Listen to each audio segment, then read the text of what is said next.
এসেছেন 10 বছর হবে, অনেক সময়। তো যখন এখানে আসার আগে আপনি ভেবেছিলেন কি যে আপনি এখানে আসবেন? এখানে কেন আসতে চেয়েছিলেন আপনি? না, সেটা আমি ভাবি নাই। আমার নিজের বাড়ি ছিল ঢাকায়। যাই হোক, পারিবারিক কোনো কারণে আমার সেই বাড়িটা ছাড়তে হয়েছে। তারপরে 2 মেয়ে থাকে, জয়েন্ট ফ্যামিলি, শাশুড়ি ননদ দেবর সবার একসঙ্গে থাকে। তো আমার কাছে মনে হয় নাই যে আমি তাদের কাছে থাকি। আমার ওই একক সিদ্ধান্তেই আমি নিজে এখানে চলে আসছি আর কি। আপনার ঢাকায় নিজের বাড়ি ছিল? হ্যাঁ হ্যাঁ, ইব্রাহিমপুরে আমার নিজের বাড়ি ছিল। ইব্রাহিমপুরে? জি। তো আপনার সেই বাড়িটি কি এখন নেই? না, ওখানে নেই বাসাটা। এই কি মূল কারণ যে আপনার এখানে আসা? হ্যাঁ, সেটাই মূল কারণ। যদি আমার নিজের বাসা থাকতো সেখানেই আমি থাকতে পারতাম।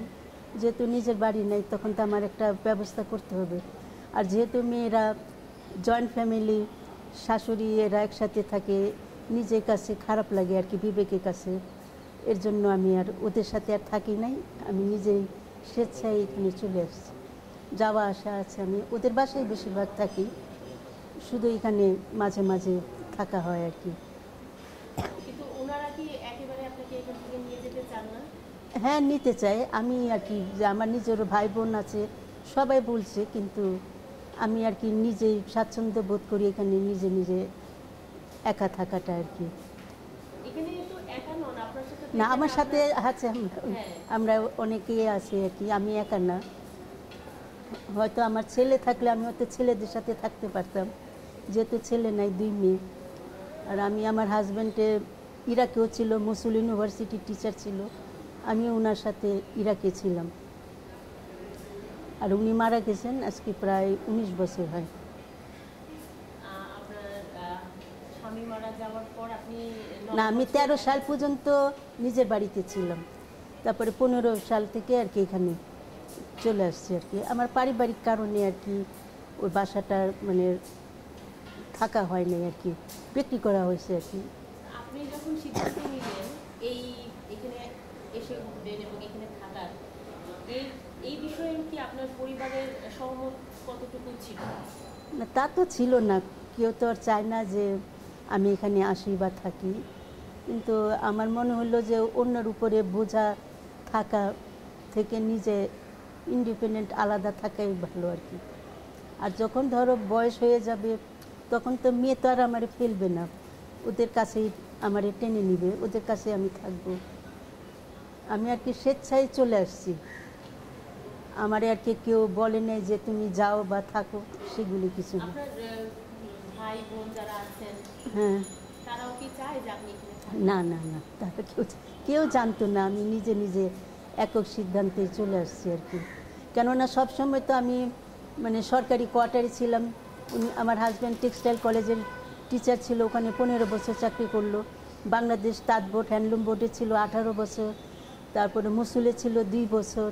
মানে সবসময় আলাদা বাড়িতে ছিলাম, যার জন্য অন্য কারোর সাথে থাকি নাই তো, এর জন্য মানে ইচ্ছা হয় নাই যে অন্য কারো ইয়েতে যাই আর কি, থাকি। নিজে একা অন্যজনের সাথে থাকাটাই বেটার আর কি। আপনি তো এখানে এসেছেন বেশ কয়েক বছর। এখানে এসে আপনি তো এখানে একা নন, এখানে নিশ্চয়ই আপনার মতন আরও অনেকেই আছেন এবং তাদের সাথে নিশ্চয়ই আপনার বেশ ভালো সম্পর্ক গড়ে উঠেছে। এবং আপনার মতন এখানে যারা এসেছেন তারাও নিশ্চয়ই কোনো না কোনো সমস্যার সম্মুখীন হয়ে এখানে এসেছেন। এই বিষয়টি আপনি কীভাবে দেখেন? না, আমি এটা যার যার ব্যক্তিগত, আমি এ নিয়ে আর কিছু বলতে চাই না। কেননা এক একজনের এক এক রকম জিনিস আছে। আমি মনে করি, ধরো আমার যদি ছেলে থাকতো, আমি আমার ছেলেরে নিয়েই ঢাকা শহরে নিজের বাড়ি না থাকুক, একটা ভাড়া বাসা করে হলেও থাকতো। যেহেতু মেয়ের উপরে তো আমি, যদিও বলে আমাকে থাকার জন্য, কিন্তু আমি নিজেই পছন্দ করি না। কিন্তু মেয়েও কিন্তু সন্তান। হ্যাঁ, সন্তান, ওরাও চায় যে আমার মা আমার কাছে থাকুক বা কিছু। যেহেতু ওরা জয়েন্ট ফ্যামিলি, বললাম না, তারা শাশুড়ি ননদ দেবর ওরা একসঙ্গে থাকা খাওয়া থাকে, মানে ওই জায়গায় আমার কাছে আর কি ওই জিনিসটা ভালো লাগে না আর কি। আপনি আপনার নিজের আত্মসম্মান বোধ টিকিয়ে রেখে আপনি আপনার মতন চলে এসেছেন। চলে এসছে। হ্যাঁ। তো এই বিষয়টি যখন আপনার পরিবার থেকে মেনে নেয়নি, তো তাদেরকে আপনি মানে এই বিষয়টি বোঝালেন কিভাবে? ওরে বললাম যে মা ঠিক আছে, আমি থাকি, দেখো আর বেশি দূরে না তো, 2 মেয়ে ঢাকা শহরেই থাকে। তারপরে তো যখন আমার বয়স হয়ে যাবে তখন তো মেয়ে তো আমাকে কাছে টানবেই। ওরা তো আর, আমি এখনও প্রত্যেক দিনই যাই, কালকেও আসছি আমি মেয়ের বাসা থেকে। আমি থাকি, আমার নাতনি আছে, সবারই নিয়ে আসি।